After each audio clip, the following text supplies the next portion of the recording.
Hey, Pete. What's up? What mode are you in right now? I'm in a kind of modal, dark, mid-period, modal period.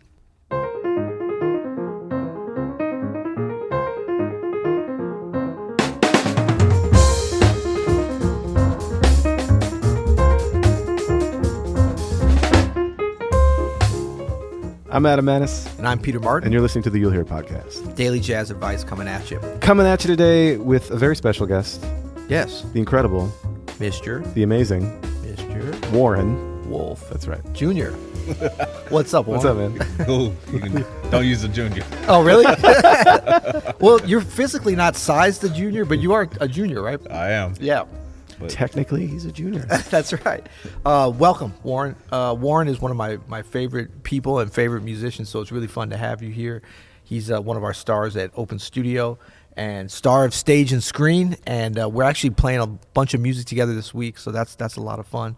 Warren is a Baltimore native and has played with everybody from Christian McBride to That's it? no, Sean Jones, Tia Fuller, the SF Jazz Collective. You've been especially associated with them the last few years, both performing and writing, and you teach at the Peabody Conservatory of Music. And Special note, Warren just recorded a new Vibes Voicings mini course. That's for us right. Yesterday. That's right. That is killing. yeah. Yeah. I was excited about it. I actually learned something. I stole something that I used on the gig. I don't know if you heard that. which is what? It was something 251. I don't want to give it that. Put that seventh in the bottom. Put the seventh in the Exactly. bottom. Yeah. So how you doing, Warren? Everything's cool. Good. Everything is good. Good. So we were hoping that we're going to kind of put you on the spot if that's cool with you, but we were hoping you could help us. We get listener questions. We also get beeping in the alley. You hear that? Yeah. Yeah. Okay. Sometimes beeping, sometimes ambulance noises. That's sometimes right. gunshots, That's sometimes right. all in a row. This is St. Louis. This is St. Louis, but Warren's from Baltimore, so he's used to it. So we get some listener questions. So could we listen to that, and then we could all you could help us answer it? Sure. Yeah, we Okay. have a question from John here. All right. Hi, Adam and Peter. My name is John. I'm a beginning jazz pianist from California, and I just wanted to ask if you guys could discuss the role of modes in jazz. Are all of the modes of the major scale used in jazz, or some used more than others? Some used over certain chords? In terms of soloing, are certain modes used at certain times? If you guys could talk about that, that'd be great. Thank you very much. Love the podcast. Keep it up. Thanks. Yeah, I just use the blue scale. I don't know what you guys do. Yeah, me too. What you think, Warren? So you can use modes over many different scales. One song that's really coming to mind right now is I think Ray Noble. No, Ray Noble did not write that. It's the Duke Ellington, Juan Tizu, Caravan. Yeah, yeah. So we taking speaking for the original key, the C Locrian scale, which is basically the I'm sorry, that's the wrong one. No, that's right. That's right. This Seventh scale. You have D flat major scale, which is 7th scale degree. Yep. That's a really good scale to use over that one. Also, you can kind of use it's not necessarily the official major mode or something, but you can if we're speaking in that key, you can actually take the notes. Let's see, C, D flat, E, F, G, A flat, B flat, C. The Locrian scale really is C, D flat, E flat, F, G flat. But I'm trying to give it this slight altered sound. The F harmonic minor. Yeah. Yeah. That works. Starting on the C. Yep. Yeah. Yeah, these are how modes are fun, and these are the rabbit holes that modes can lead you down. Well, I think you brought up a good point too, Warren, in that, there's all the typical, the 7 modes of the major scale. But then it's like when you can find that one alteration, that really gives you that sound, then you're kind of on to something, right? Yep, of course. Yeah. And then how do you do, Warren, like, we're always getting questions and we'll say, like, I use this scale or use this arpeggio over this chord. But then people will be like, well, I used it, but it didn't sound like the way you guys sound when you do it. Like, so if he were to use that kind of, that scale over that whole section on Caravan, like, what are the things that you would do to leave that? Like, why would you leave that scale and then to make it hip as opposed to just running up and down the scale? Well, some key things you can always do is try to start on a certain scale degree of that scale. You can always say start on the 3rd scale degree. Say if you just want to speaking with that same song, just you could play some type of rhythms over just using E, F, G, and A flat. If you doing a triplet, 16th notes, just 8th notes or whatever, mix it up, and then take it up. Pick the next note. Use the F, use the G. Use that as your starting point and just build around that. Many different ways you can go about it. Yeah, no, I like that too, because a lot of times people, like, we sort of take it for granted, but people think, okay, if I learn a new mode or if I learn a new scale, I always have to start on the root. I always have to start on the one. I'm so against starting on the root in general. Yeah. You're anti-root. I'm anti-root. I mean, you got the bass player handling all the root down there. Then certain piano players, they like to, in the left hand, like to have the root and the fifth going on down there. So it's like, why have another instrument playing the root? So, work with, you can split the scale up. Use the upper part of the scale. Use the lower half of the scale. Use the middle part of the scale. Right. You can always, sometimes, again, speaking about Caravan, you can always vamp out on one note. So if that first chord is, let's just say for easy terms, C dominant 7 with a flat 9, you can always just vamp out on the G. Just kind of hold a G on whatever your axe is and just work around that. What about vamping out on the C? You're not down with that, are you? He already said he's not going to do that. I think that's not happening. Warren is so anti-root. We took a walk one time. He started, like, every time he saw the roots of a tree, he started kicking at it and stuff. The cat's anti-root.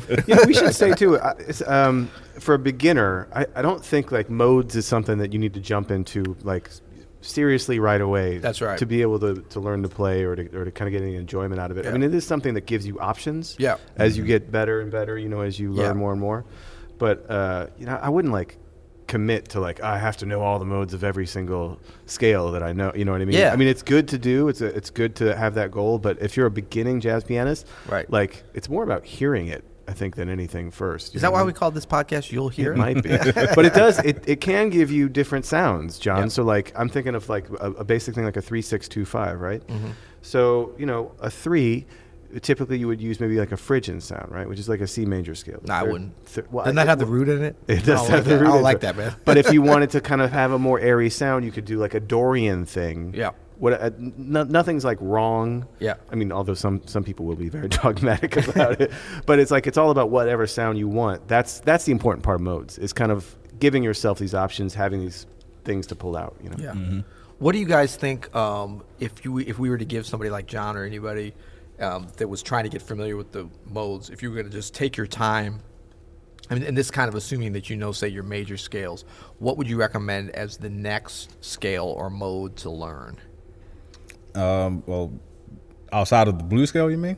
Yeah. Well, no, that we should probably say that. Well, definitely the blues scale, right? For sure. That's the scale for me that you can use in all types of music. Right. If you take away jazz, it can be rock music. When you listen to these groups, like for instance, a couple of weeks ago, I went to go see the Dave Matthews Band play. Mm-hmm. Whenever they gave anybody a solo, all of that stuff is just blues based. Right. It's not swing, but there was no Locrian going on. Yeah, none of that. No Phrygian in that one. Yeah, well, it's just feel good down home blues. So the blues scale is definitely a way you can go about it. You learn it from the major blues scale to the minor blues scale. Right. And then after that, go to the modes. You can pick a simple song. Again, I'll go simpler than Caravan. You can pick So What or Impressions. Mm-hmm. Start there.